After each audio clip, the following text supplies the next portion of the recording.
I'm Chief Cheryl Victorian. This is Waco PD on the beat.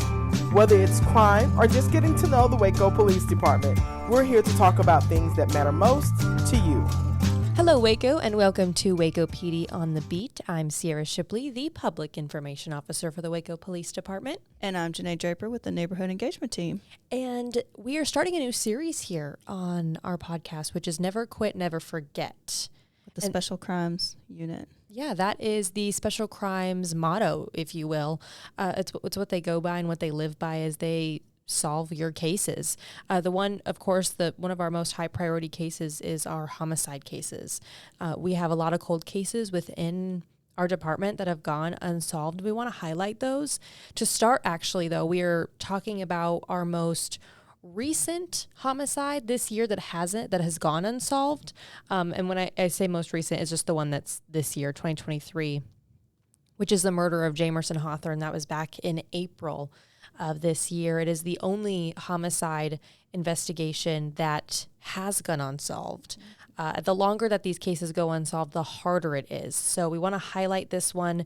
Moving forward, we're going to hear from Detective Thompson, who is working the case, and then also Jamerson's mother, who was there during the shooting. Exactly. She lived.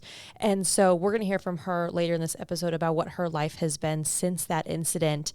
And like I said, moving forward from here, we're going to hopefully be able to highlight our cold cases. And, we hope you guys enjoy this series and that it helps maybe jog someone's memory of. Jog some memories and hopefully get these cold cases solved. Yeah, of that information.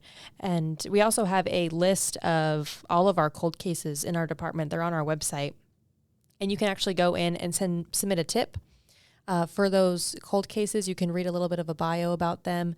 And if you have any information, please send it to us, because that's what we need, is information to solve these cases. Because Detective Thompson is here to talk about the fact that we have not been able to identify any suspects in this case. Detective Thompson, thanks for joining us. Of course, I'm glad to be here. So let's first, to kind of get people to understand what you do, talk a little bit about Special Crimes Unit and the investigations that you work with every day. So I'm a member of the Special Crimes Unit here at the Waco Police Department, and my unit is responsible for investigating all major crimes against persons, which includes homicides, suicides, questionable deaths, sexual assaults, robberies, and fatality wrecks coming in July. So this is one of our premier types of cases that we handle, and of course, obviously, one of our most high priority cases that we work on. Yeah, absolutely. This particular case, is this the only murder case that you've been assigned this year? So far this year, thankfully, yes, it's the only murder that I've been assigned. There have been other murders, of course, in the city of Waco. This is the only one that I am currently working as of right now that happened this year. I am still working on murders that I caught in 2022, but this is the only one right now that I've got from this year. Yeah. So let's talk about the impact and the work it takes to investigate these murders, right? How hard is it, or how hard can it be, of course, and talk about, as each day passes, the harder that solvability rate is. Well, the amount of work is really hard to quantify in terms that someone that's not in this line of work can understand, but it would not be unusual for me to spend 10 to 18 hours a day here at the police department working on a murder the day it happens, the day after it happens, maybe even the third or fourth day, depending on the type of murder and the circumstances, which of course no two are really alike exactly, but everything else kind of goes out the window, and I have to set aside all of my family obligations and other things that I'd like to be doing because there's somebody, hopefully just one somebody, but sometimes multiple people who can no longer speak for themselves, who are depending upon me to be their voice because they're no longer with us, and I have to do right by them, and whatever it takes, right, is what we're going to do. So I've worked several hundred hours, I would estimate, in the 3 months since this murder has happened. And that's just on this murder. That's not including the other caseload that I have, the other, like I said, sexual assaults, robberies, suicides, questionable deaths that my unit handles. Because, even though I have this murder, those cases are still happening as well. And so I still get some of those cases in addition to this. Right. And I want to talk about, too, because we're starting this episode, due to the fact of Jamerson's murder.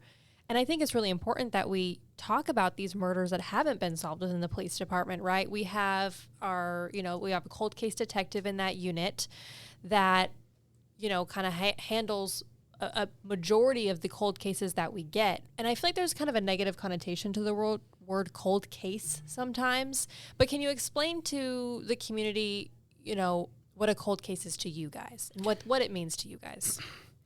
So, of course, they have a very famous show, right? First 48 about this type of investigation, and that's because the first 48 hours of these types of cases can be really crucial, more in an evidence collection and evidence preservation type of way than anything else. It's more so that I need to know what I need to save, what I need to make what we call a preservation request on to various social media companies or phone records or things of that nature, so that I can then get that evidence at a later point and analyze it in the context of the overall investigation.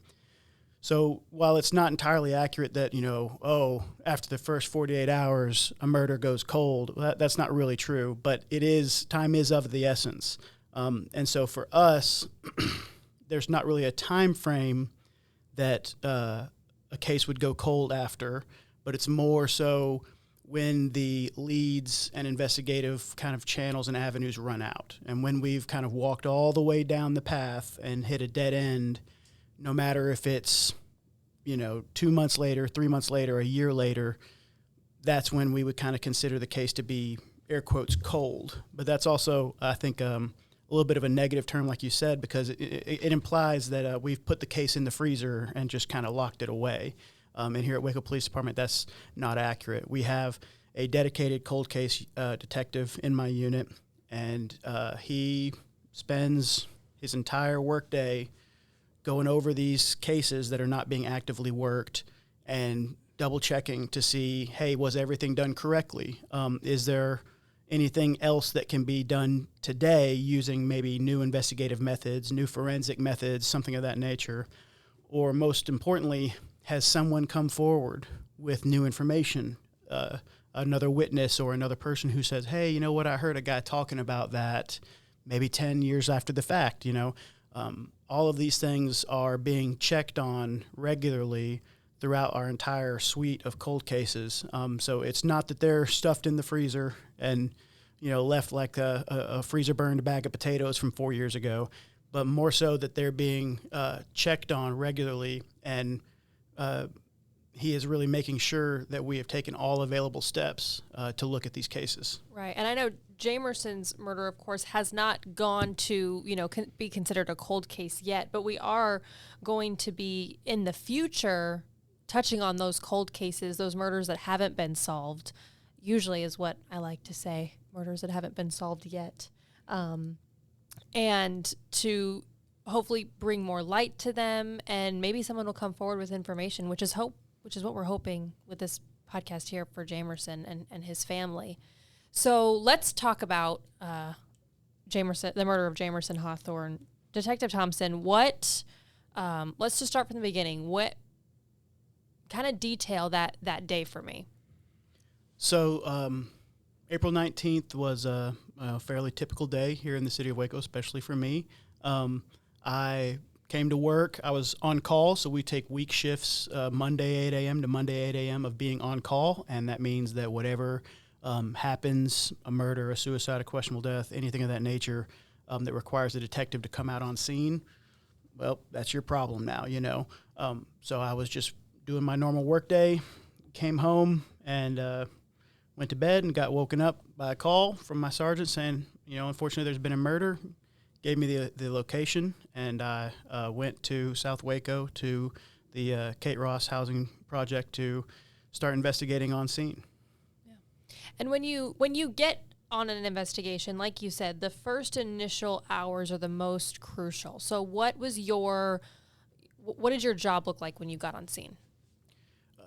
Even before you get on scene, it's all about collecting information to then, like I said, to be able to analyze later in kind of the cold, hard light of day, but while you're getting ready, while you're getting dressed, while you're, getting in your car and heading that direction, I'm listening to the radio. I'm listening to the traffic that's going on between other officers. I'm in communication with my sergeant and with the supervisor that's on scene, the patrol supervisor that's on scene, trying to gather as much information as I can, because it's usually very garbled. When you're first getting these reports, when you're first kind of finding out what happened, it can be very chaotic. It can be really hard to make sense of what's going on. And so I'm just constantly gathering information and then trying to winnow that down and kind of get down to where I can tune out maybe things that are irrelevant or meaningless and get to the points of information that I need to focus on. So that's just on the way in. And then once I arrive, I am taking into account where we're at, what's the location, what kind of avenues of ingress and egress, right? Avenues of approach are there, because that starts to take into account cameras. And you start looking at businesses and seeing if there's cameras on these businesses, cameras on these houses, writing that sort of information down, because maybe I need to go back and check. Maybe they caught a car coming or so on and so forth, right? And I'm approaching, that's just as I'm pulling up and parking my car. And then as soon as I get out of my car, I'm surveying the environment around me, seeing if there's a big crowd of people that need to be handled, if there's nobody around, anything of that nature. I'm walking up to the scene. I'm looking around, making sure that we have set our perimeter wide enough that we haven't missed valuable evidence or a blood trail or perhaps even another body or something of that nature, right? That's outside of our perimeter that nobody knew about, So I'm walking into the scene, and then I'm starting my initial investigation, talking to the officers on scene, finding out what they've got to say, finding out what they saw, who they've talked to, and then looking at the physical location and the physical evidence that I can see. And if there is a body present, then we're also going to start inspecting that body and seeing what sort of trauma is present, what sort of evidence may be available there, identifying them if they're not already identified. All of those are just probably within the first 15 or 30 minutes of getting on scene. That's the kind of a benchmark that you need to be at. Yeah. So let's talk about what you can tell the public regarding this murder. What do you know that maybe can help the public maybe jog their memory into, oh yeah, I did see something that night?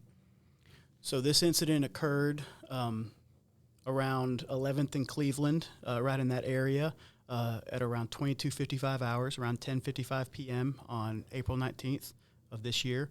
And so if you were out and about between 10:30 and 11:30 p.m. that night, and you live in that area, even all the way up to 13th and Clay, and maybe even more east and more north of that, if you were in, let's say, 5 square blocks of 11th and Cleveland, and you were taking your trash out, walking your dog, taking in the night air, whatever it is, and you were outside, I want you to just kind of cast your mind back and think if you saw anything that stuck out to you. Hey, hey, that's weird. Why is that guy out here walking? Why is that car driving so fast? Whatever it is, if you saw something, if you can remember anything, please give us a call and please let us know, because it can be the tiniest little thing that's the straw that breaks the camel's back and then maybe cracks the whole case wide open. We never know until we get that piece of information what proves to be the key that unlocks the lock. Do you know one suspect, two? At this time, we believe that there were 2 suspects involved in this particular murder. And so far, the leads that you've garnered in this case, they kind of just been a dead end at this point. Well, leads is a strong word, because unfortunately at this time we do not believe that Elaine Hawthorn or Jamerson Hawthorn were the intended targets of this shooting. And without a motive, right, that's kind of the number one way that we often know who to start looking at. That's how we get leads, because when someone is murdered, we generally start with a list of the kind of people that would want them dead. Right. And start kind of going down that list and knocking names off as we go. And without, with no personal connection that I've been able to find between Elaine and any potential suspects, or between Jamerson and any potential suspects, that leaves me at a little bit of a loss as to where to point my attention. So for the last 3 months, I've really kind of been stumbling around in a dark room trying to find the light switch, and if I could just find the light switch and turn the lights on, then maybe I can know which way I need to be headed. And now when you say that you don't believe that they're the intended targets, but you also know that this wasn't a random shooting either. This wasn't something that people should be in fear of just two people shooting random houses, right? No, I don't. There's no evidence that suggests that this was a random shooting in any way. For one thing, the only door that was struck was the address in question. So this wasn't a spray and pray type situation. This wasn't a random drive-by shooting or anything of that nature. Everything that I have found in my investigation indicates that this was a targeted shooting, just targeted at some other occupant of the apartment besides Elaine or Jamerson, in my opinion. Right. And so what is something that you need from the public? I know we talk about information. Have they come forward, or is it hard when an investigation like this, or any investigation, for the community to come forward with information? It can be very difficult to get full cooperation from members of the community for a variety of reasons.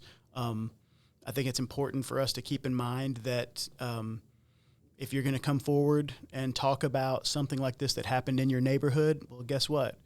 That's your neighborhood. That's where you live.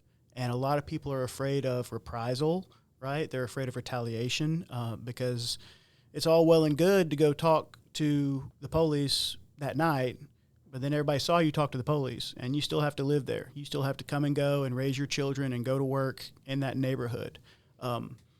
That's not something that we take lightly, all right? And that's something that we take a lot of steps to mitigate and to avoid. There are a multitude of avenues to report anonymously. Crime Stoppers is one of them. You can also, call directly to the detective in charge of that case, and we don't always have to put names out there or put people on blast for talking to us or anything of that nature. We try to always safeguard the citizens and their security as much as we possibly can while doing these investigations. And really all we're looking to do is to get one step closer to justice for Jamerson in this case, or for any other victim of gun violence or gang violence, anything of that nature that we see here in the streets. Yeah, absolutely. How hard is it? Because I know we're going to hear from Elaine in just a few minutes, but how hard is it for you, Detective Thompson, to have to go through these investigations and listen to these families and just not understand why them? That's a really good question. One of my job duties is to make death notifications, and not just for murders, but also suicides and really deaths of all type that happen here in the city of Waco. And so this is a conversation that never gets easier.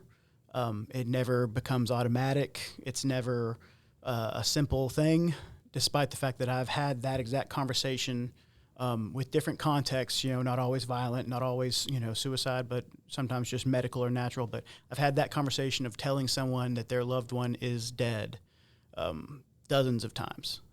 And it's never easy. It's never a simple thing to just kind of bring somebody crashing down to earth like that.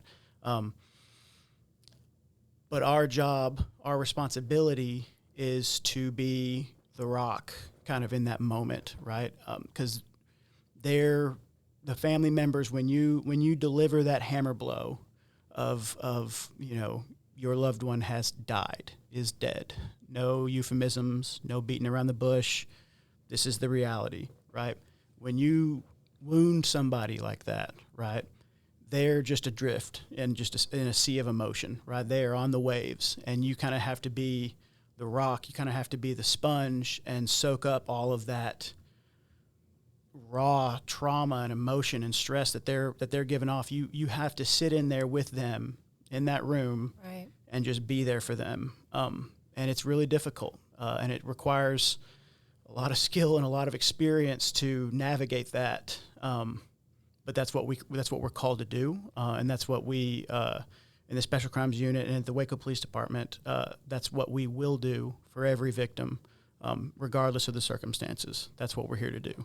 And explain why that, because you have to be that person, you have to be that rock, that why it's so important to do the one thing we can, which is provide some sort of justice and closure. When you tell someone, especially in a murder, right? When you tell someone your loved one has been shot and killed, right? I remember vividly telling Jamerson's family that night that he was gone, that he was dead. And I remember the reactions of his family members, of his sisters, and being in that hospital room with them as one of them, collapsed onto the ground and started screaming, my brother, I want my brother back. I want my brother back. They're asking you for questions. They're asking you for answers. They're asking you for closure. They want to know why this happened. They want to know who did it. They want to know all of these things. And I have to tell them, I don't know. I don't know. I cannot promise you that I will find out. I can promise you that I will do the best investigation that I can possibly do. Our motto in my Special Crimes Unit is, never quit, never forget. So that's the promise that we make to these victims, is that we won't quit and we won't forget about them. I can't promise you that everything's going to turn out the way that I would like for it to turn out, but I can promise you that we're going to do the best job that we can for you, because that's what we owe them, right? That's kind of the promise that we make to them in that moment, is that we're not going to let this just drift off into obscurity, because they need those answers. They need that closure. And that's one of the reasons why I wanted to sit down and talk about this today, because if there's someone out there who has even a tiny piece of the answer to that question, please come forward and please tell us about it, so that I can give that sense of peace to Jamerson's family, because I feel that they deserve that. Right. And I think that it's important to say, too, just like the family, the community is asking all those questions as well, right? And we try and give as much information as we can to the community without hindering the investigation. But that's why it's so important to, I think, continue to talk about this, right?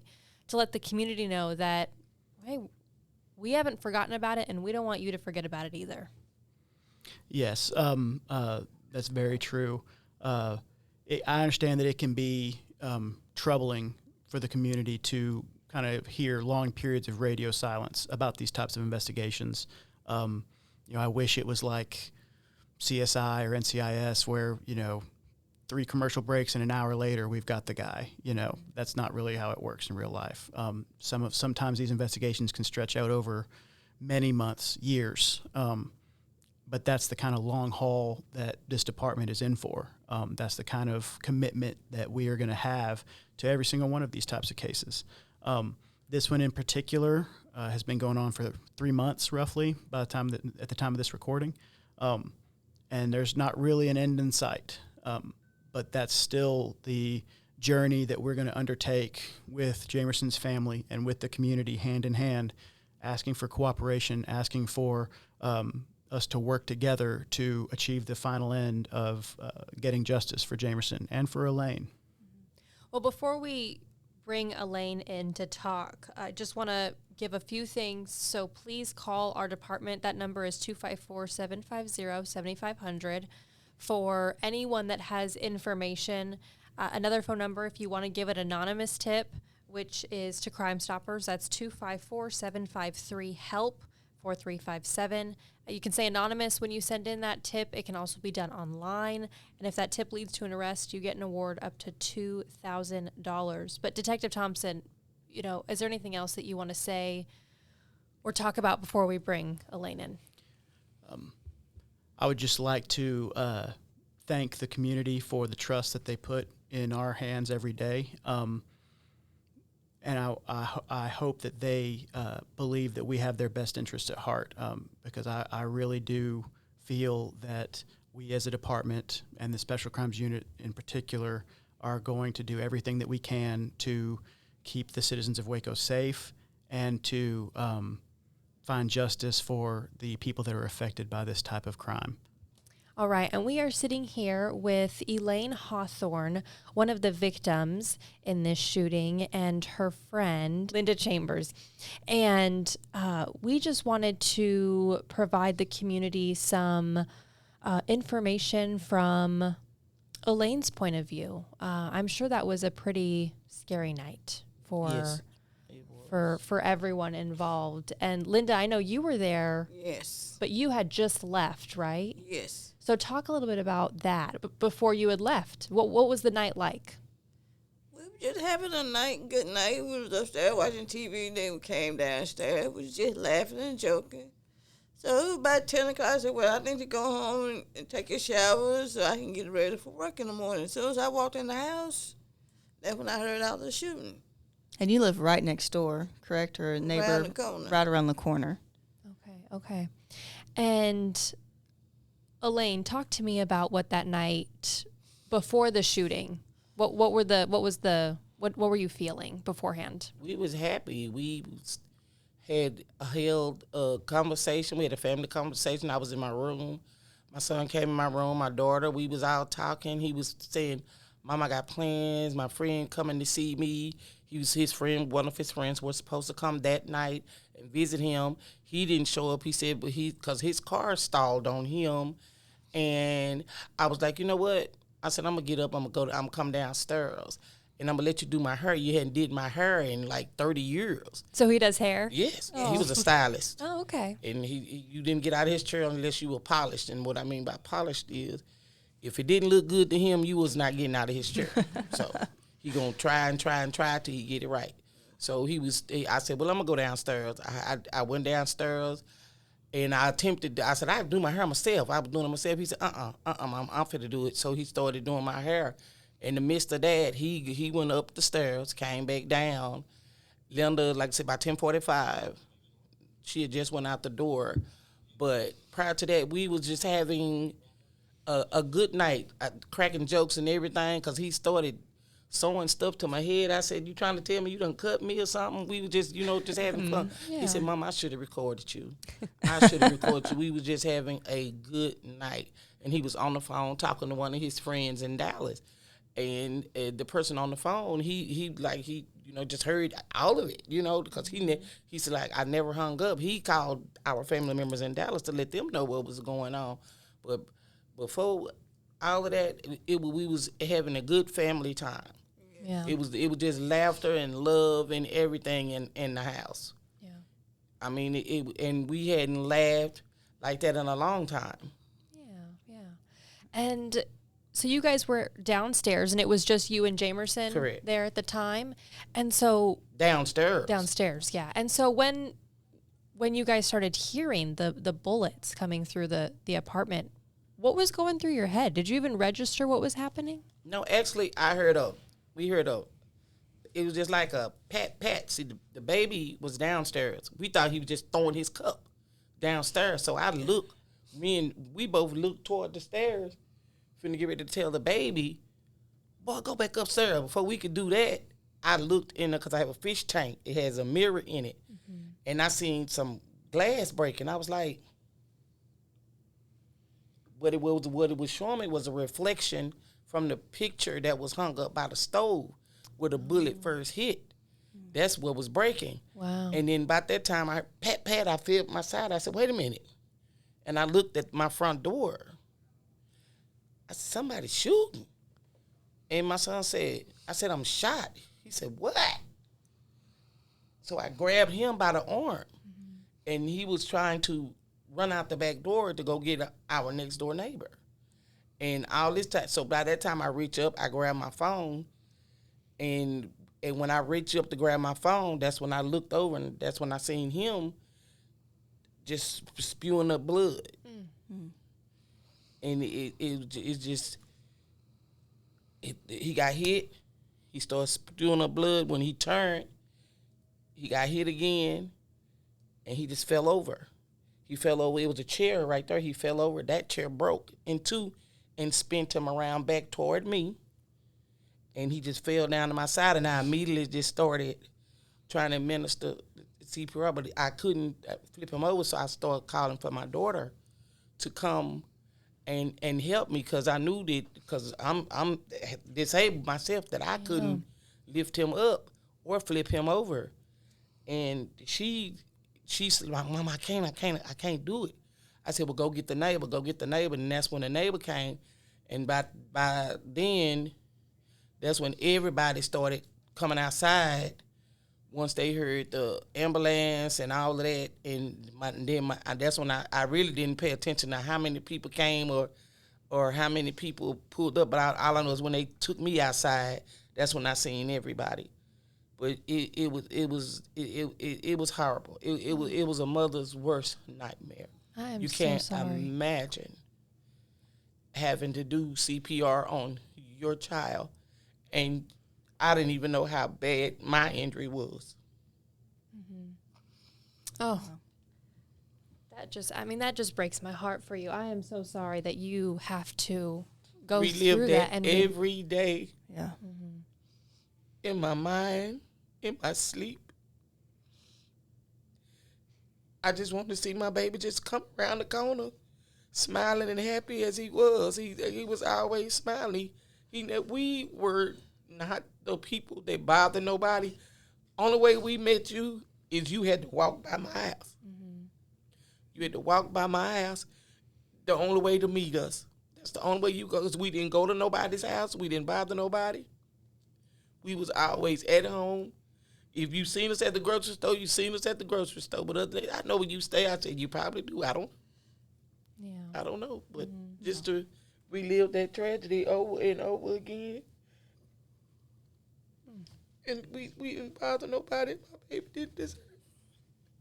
He was a very talented person. He had bachelor's, master's degree in styling. He made clothes. He did hair. He was a stylist. That's why I said stylist. Very, very friendly person. If he seen somebody walking down the street, if he felt like you need a haircut, he'll say, "Come here, let me cut your hair for you." That's just the type of person. If he seen a kid who hair was too nappy, too long, he said, "Come here. Who is your mama? Tell your mama I'm finna do your hair."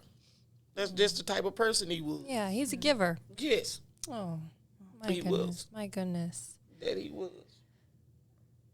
And he was just treated. And I was sitting in the chair, and he pulled me out that chair, so I figured that was my hero because he saved me. It could have been me and him. I said, how did I get on the floor? I don't even know how I got on the floor. He pulled me out the chair.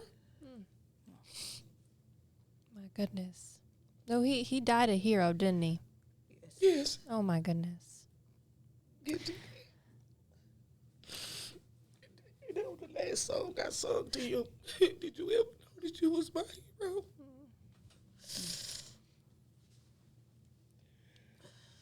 Well, you were with him, and I'm sure that he's forever grateful for that.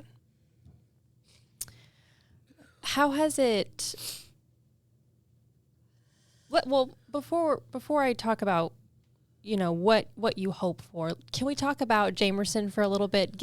You've already given us some insight into what his character was like. So, and he was 40 years old, is that correct? Mm-hmm. Yeah, so he was still young, right? What was he like as a person? Jamie was happy. Like I said, he was the giver. He loved cooking. Yes. Making clothes, changing. He just was if you met him, it's something. He either he's very opinionated. That don't look right on you. Don't do that. I ain't gonna let you do that. I'm not gonna let you go out the door like that. Somebody should have told you. Yeah. That ain't it. That was the kind of person that he was. Yeah. And he was very loving and very giving. And how long was he doing hair and cosmetology? All his life, because he watched me. So we got it from you? Yeah.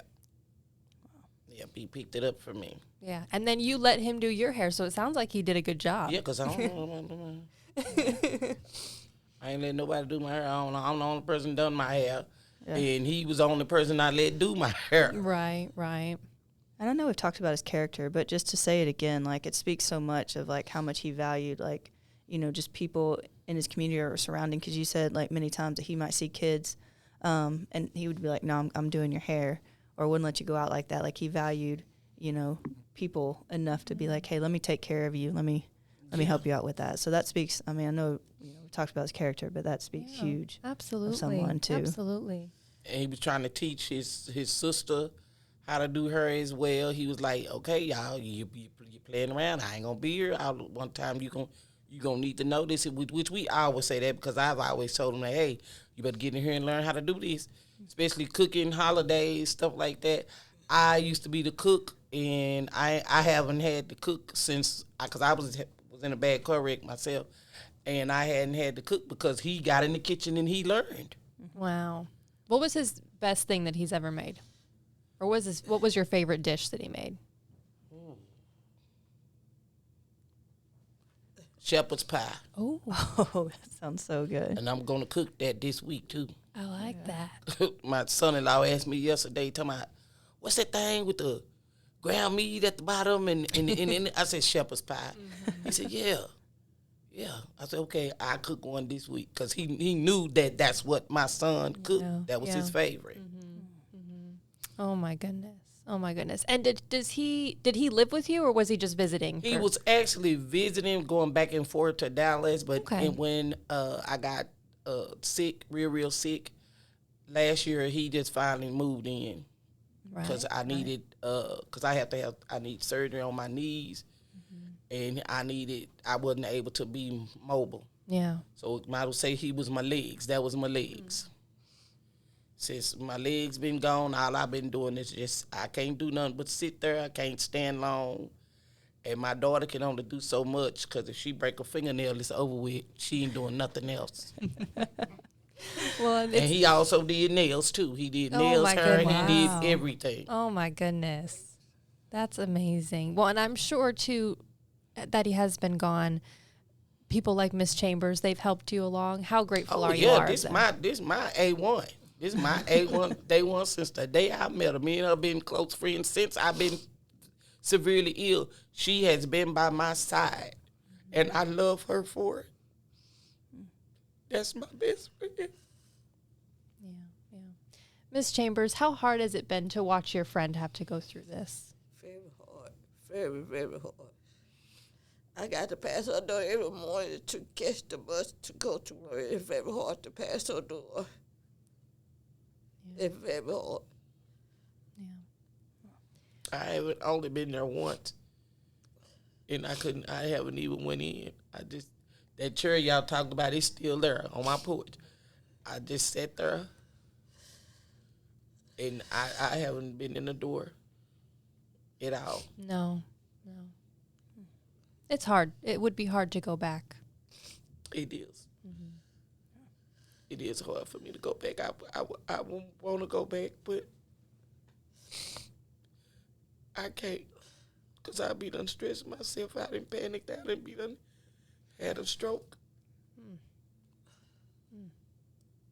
How, there's been so many moms that have lost their children, and it's a pain that can't be, you can't imagine it until it happens to you. And so is there anything you'd like to say to those moms that are hurting like you are?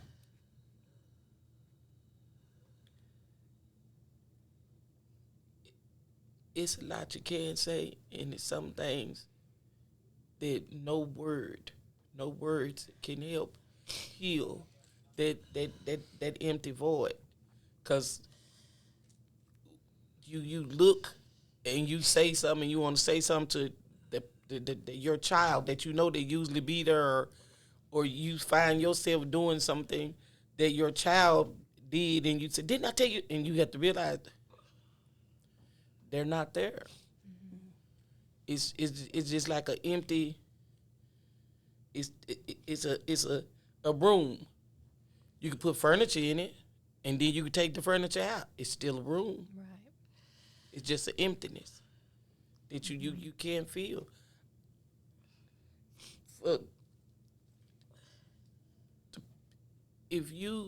This is one thing that a parent does not want to go through. I mean, we have children who are, born that way or ill or something, and they pass away like that. Then you got time to prepare yourself. But for when someone is just taken for just no reason at all for senseless crime, mm-hmm. that's a hard thing to deal with. And it's going to take a long time in processing healing. So don't ever, people say it's going to get better. I wish people not say that. Yeah. Because it doesn't get better. You can't. I used to joke about it and tell my son, "Hey, boy, I have another one just like it, and I give it your name.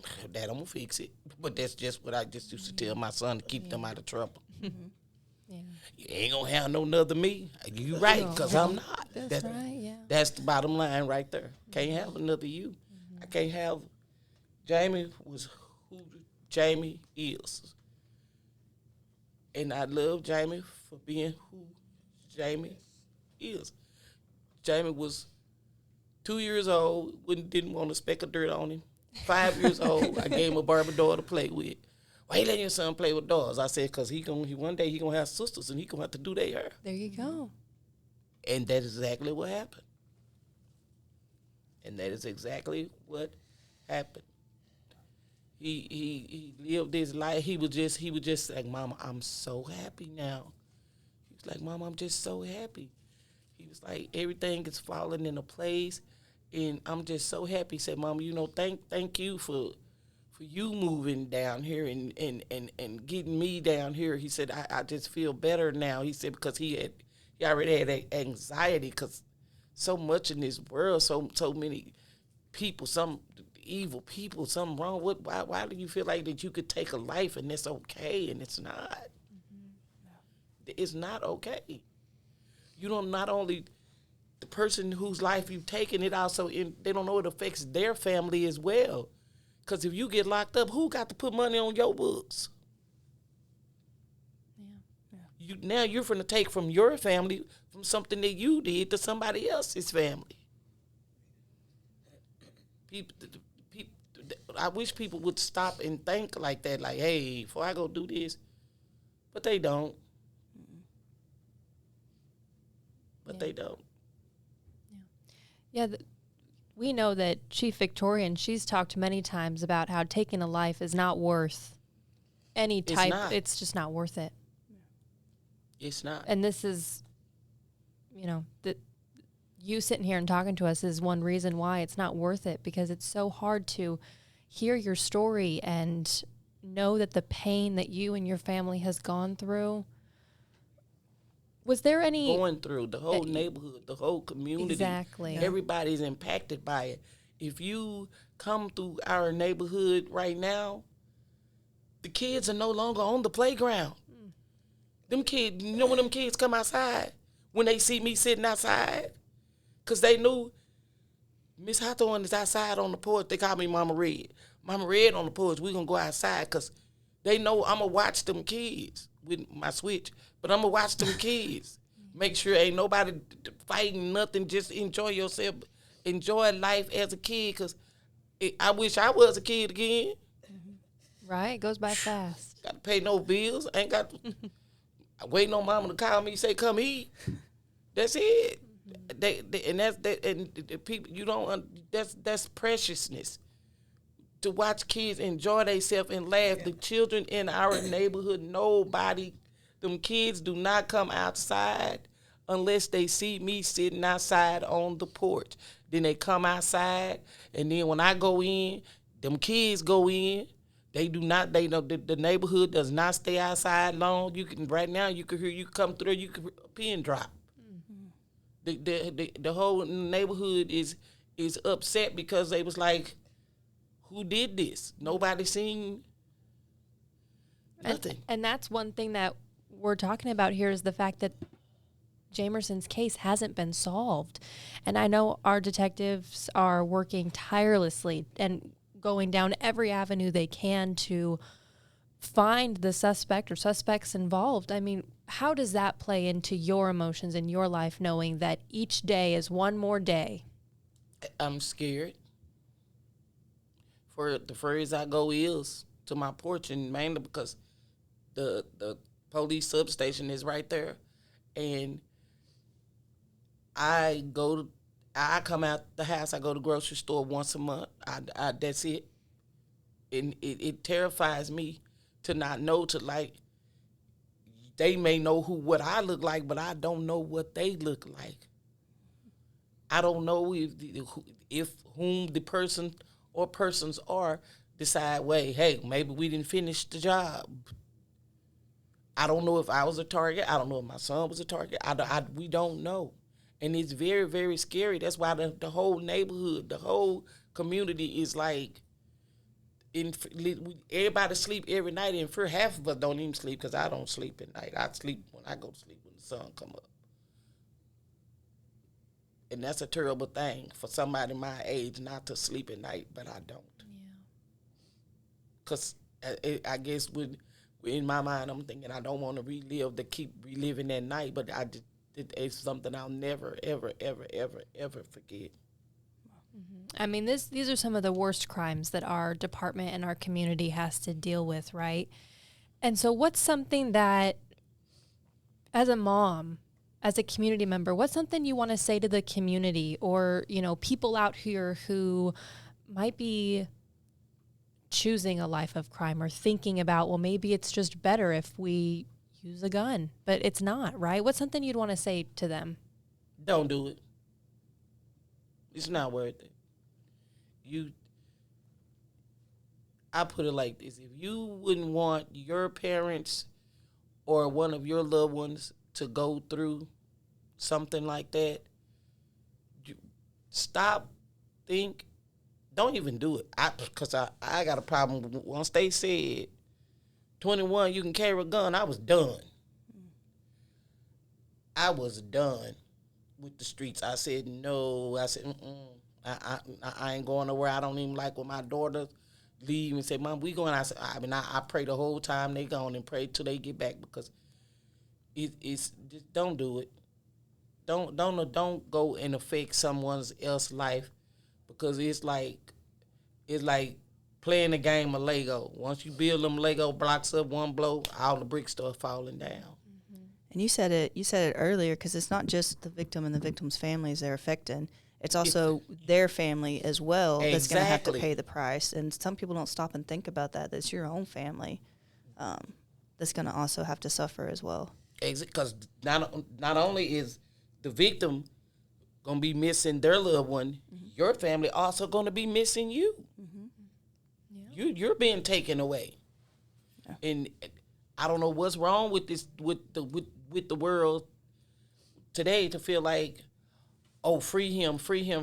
Why all the time is free him? Why not? Hey, don't you do that? Yeah.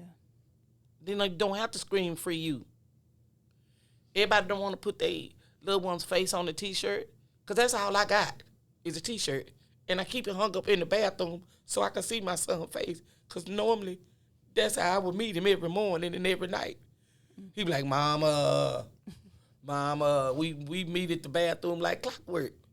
That's how he know to check on me. Wait, my mama, I ain't seen my mama. Mama, you okay? Mama, you okay? Yeah, I'm fine. Because that's where we would meet every morning and every night. We meet at the bathroom. He said, hey, he calls it ablutions. Mama, you supposed to do your ablutions way before me. You supposed to did that last night. That's what we called it. And I'm gonna miss him. I miss him wholeheartedly. I ain't got nobody to cook for me on Mother's Day. No. I'm so sorry, Mrs. Hawthorn. I'm so sorry. Thank you. But I got my good friend. Yeah. She makes sure I eat. She come check on me every day. She sits with me while I sleep because she know that's the only time I go to sleep. When she there, I go to sleep. And she'll let me sleep. And she sit there when I wake up. She there. And Linda, this has also affected you as well. You know, how is after this? Yeah, I mean, this was in your neighborhood as well. Yeah. I just miss him singing and dancing around. Yeah, he did that too. Was he a good singer? Yeah. So it sounds like he was good at everything. I know. Cooking, nails, hair, singing. Teaching. He got it from me. He was me. He's the male version of me. That's amazing. That he was. That was. I mean, if he seen that he determined he's gonna do it, that was just him come up with ideas. I ain't never seen nobody make underwear till I seen him do it. Oh my goodness. He made some underwear on the sewing machine. I said, "What?" I said, That's so talent. That's how you make it. That's talent. That They is, had to yeah. do it, but he just did it off the top of his head. Oh my Yeah. goodness. Wow. Well, is there anything you know, of course we hope that we bring justice to your family and Jamerson. What is something that you hope for? Justice. And I said I wouldn't even want nothing bad to the person who ever committed the crime. I want them to do the time. Because to me, the person that I am, I'm a heavy thinker. And I figure the best prison for you is your own mind. So if you are behind bars, it means you got to think. You got to think. You can open a bunch of doors on the inside of your mind, but when you open your eyes and realize reality, this is where I am, and I put myself here. So I would rather for them to we seeking for justice and for them to go to jail and do the time for their crime. Because they took a big piece from our entire family. Jamie was the entire family's stylist.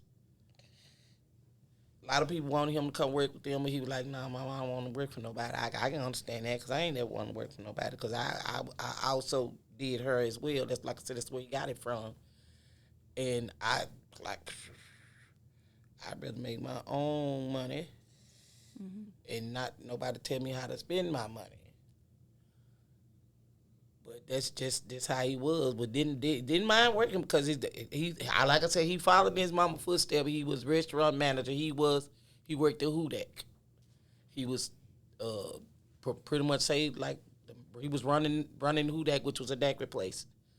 They quickly promoted him there, and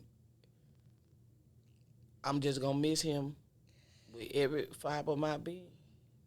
Well, it sounds like you were proud of him and you're still proud of him. Yes, I was, and I am very, very proud of him. I just wish his siblings, the girls, would have paid more attention. They was too busy. My brother gonna do it. My brother gonna do it instead of them getting in there and learning how to do it themselves.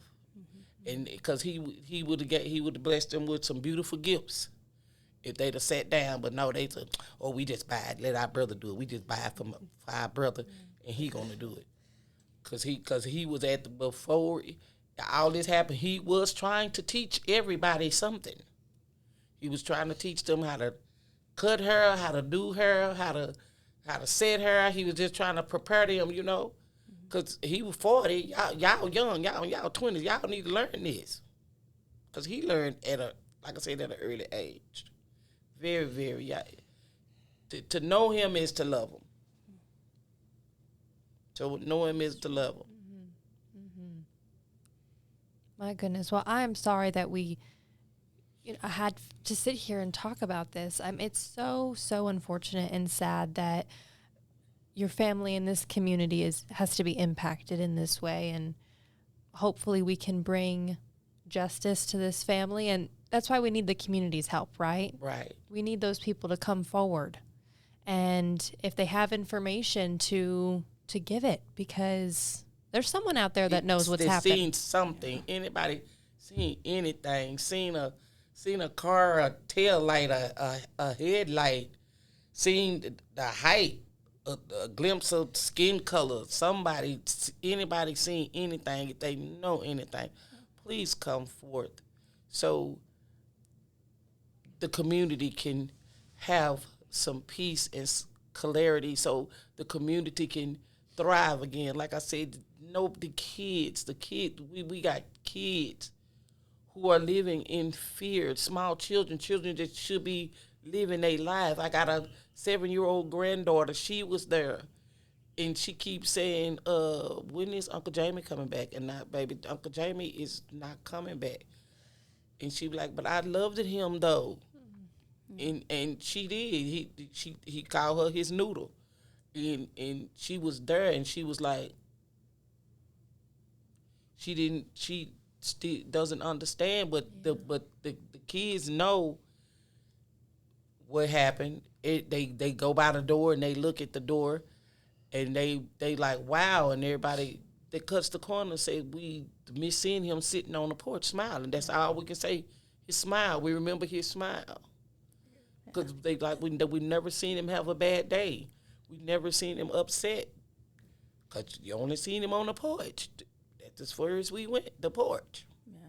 And just like you said, I mean, like any information, whether you know, someone might think, it might not be pertinent, or might, just anything that someone might thought they saw that could possibly help. They never know, like, what piece of information might be the puzzle piece to help move this forward. Because like you said, I mean, we want justice for Jamie and the family, but the whole community, because the whole community is, like you said, living in fear till this is solved. They're living in fear.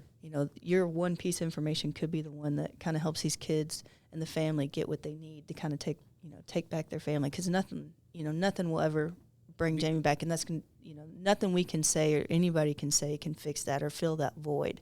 But the next best thing that we can do is at least bring justice. That's it. Bring justice. Like I say, if anybody saying anything, please come forward and say something. If it was you, would you not be asking for the same thing? If it was your family, if anybody seen something, don't just sit there and say, "Oh, I don't want to get involved. I don't want to get involved," because one of the neighbors came up and said, "Well, I seen him by my trash can, but I don't want to get involved." And I looked at her.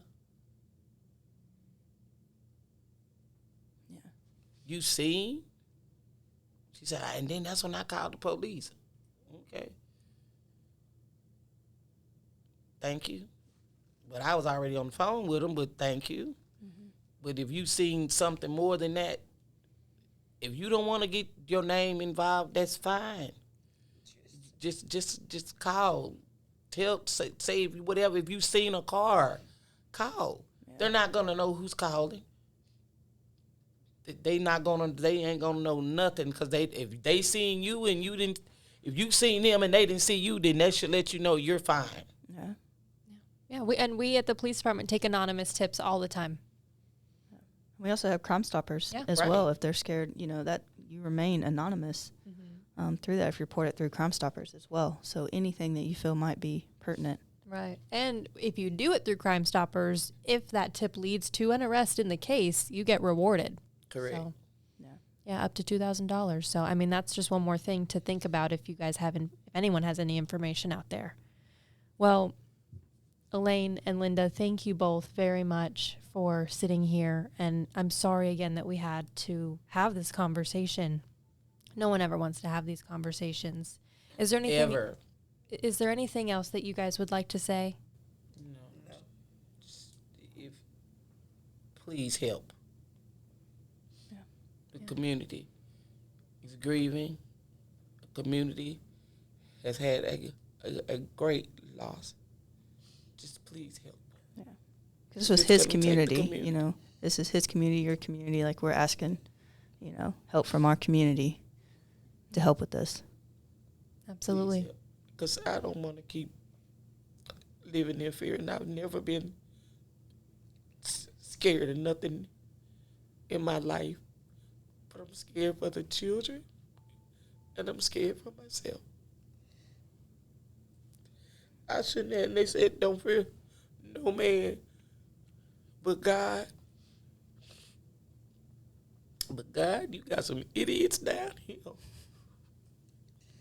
It don't make no sense. Senseless killings in the community. Please help. Please help so we can get justice. Waco PD on the beat. The heartbeat serving